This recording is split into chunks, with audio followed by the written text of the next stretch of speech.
Hello বন্ধুরা, আজকে learning ইংলিশের প্রথম ক্লাস শুরু করছি। আমি আজকে নিজে আজকে থেকে ইংলিশ শেখা শুরু করলাম। তার প্রথম ক্লাস এটা। আর আমি নিজে পড়বো, নিজে শিখবো, নিজের ভুল ধরবো। আর এরকম ইউটিউবের সাহায্য নেব, প্লাস যদি কোনো দর্শক কমেন্ট করে তার সাহায্য নিব, বা আমি যদি তাও না বুঝি তাহলে কোনো শিক্ষকের সাহায্য নেব। কিন্তু আজকে থেকে শুরু করলাম আমার ইংলিশের প্রথম ক্লাস। আমি আজকে একটা প্যারাগ্রাফ নিয়েছি একটা বই থেকে, সেন্ট মার্টিন দ্বীপ সম্পর্কে। এই যে দেখুন, সেন্ট মার্টিন দ্বীপ। আমি এটার উত্তরটা ঢেকে রেখেছি, ইংলিশের উত্তরটা ঢেকে রেখেছি। আমি বাংলা থেকে ইংলিশ পড়বো, নিজে করার চেষ্টা করব। সেন্ট মার্টিন দ্বীপ বাংলাদেশের একটি ছোট দ্বীপ। Saint Martin is a small island of Bangladesh. তারপর হচ্ছে এটি বাংলাদেশের একমাত্র প্রবাল দ্বীপ।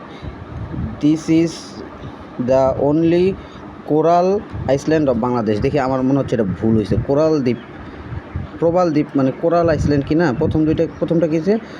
সেন্ট মার্টিন দ্বীপ বাংলাদেশের একটি ছোট্ট দ্বীপ। Saint Martin is a small island of Bangladesh.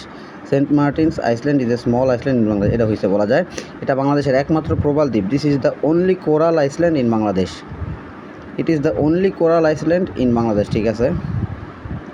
এটা বঙ্গোপসাগরের উত্তর পূর্ব প্রান্তে প্রায় 8 বর্গ কিলোমিটার আয়তন জুড়ে আছে। This is located in the north east side of the bay of Bengal. Almost 8 square kilometre area হইতেছে না। এটা বাংলাদেশে এটা বঙ্গোপসাগরের উত্তর পূর্ব প্রান্তে প্রায় 8 বর্গ কিলোমিটার আয়তন জুড়ে আছে। It has taken almost 8 square kilometre area in the north West side of the বে অফ বেঙ্গল। দেখি, it has an area of only 8 kilometre square in the north eastern part of the bay of Bengal. একটু সংশোধন করা আছে, এটা আমি আবার করব। ঠিক আছে, এরপরের লাইনটা দেখি। এটা কক্সবাজার টেকনাফ প্রান্ত থেকে প্রায় 9 কিলোমিটার দক্ষিণে অবস্থিত। ইট ইজ সিচুয়েটেড এটা কক্সবাজার টেকনাফ প্রান্ত থেকে প্রায় 9 কিলোমিটার দক্ষিণে অবস্থিত। ইট ইজ সিচুয়েটেড 9 কিলোমিটার দক্ষিণ 9 kilometre south from the Cox's Bazar Teknaf site.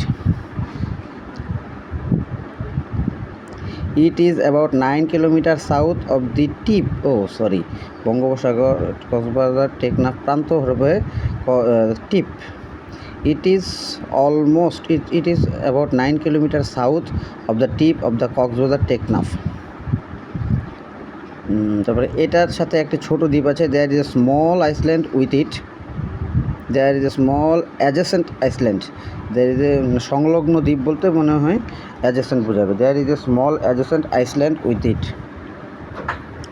তারপরে হচ্ছে এটা ছেঁড়া দ্বীপ নামে পরিচিত, যা জোয়ারের সময় মূল দ্বীপ থেকে বিচ্ছিন্ন হয়। This is known as ছেঁড়া দ্বীপ, which is separated from the main island when it is higher tide.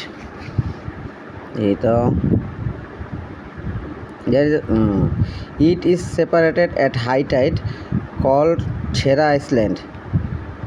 চলে মোটামুটি।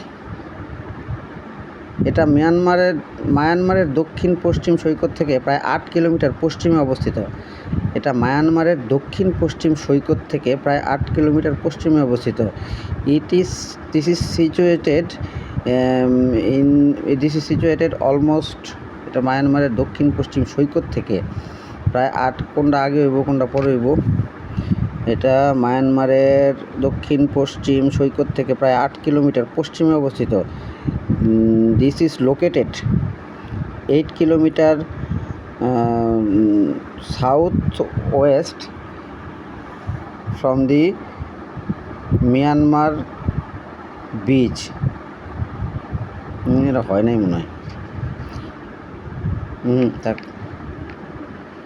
It is about 8 kilometers west of the northwest coast of the Iceland. It is about 8 kilometers west of the northwest coast of Myanmar. এটা হয় না, এটা ঠিক করতে হবে। ইংরেজদের শাসন আমলে এটার নামকরণ করা হয়েছিল সেন্ট মার্টিন দ্বীপ। In the British regime, it was named by Narkel Jinjira দ্বীপ। The local name of the island is Narkel Jinjira, না এটা না, আর তার আগেরটা। During British period the island was named Saint Martin island. দ্বীপটির স্থানীয় নাম Narikel Jinjira. The local name of the island is Narikel Jinjira. এখান থেকে অনেক কচ্ছপ ও সামুদ্রিক মাছ, এখানে অনেক here are many tortoise and sea fish. There are many turtles and sea fishes here. Saint Martin দ্বীপের প্রাকৃতিক দৃশ্য খুব সুন্দর। The natural beauty of the Saint Martin is very beautiful.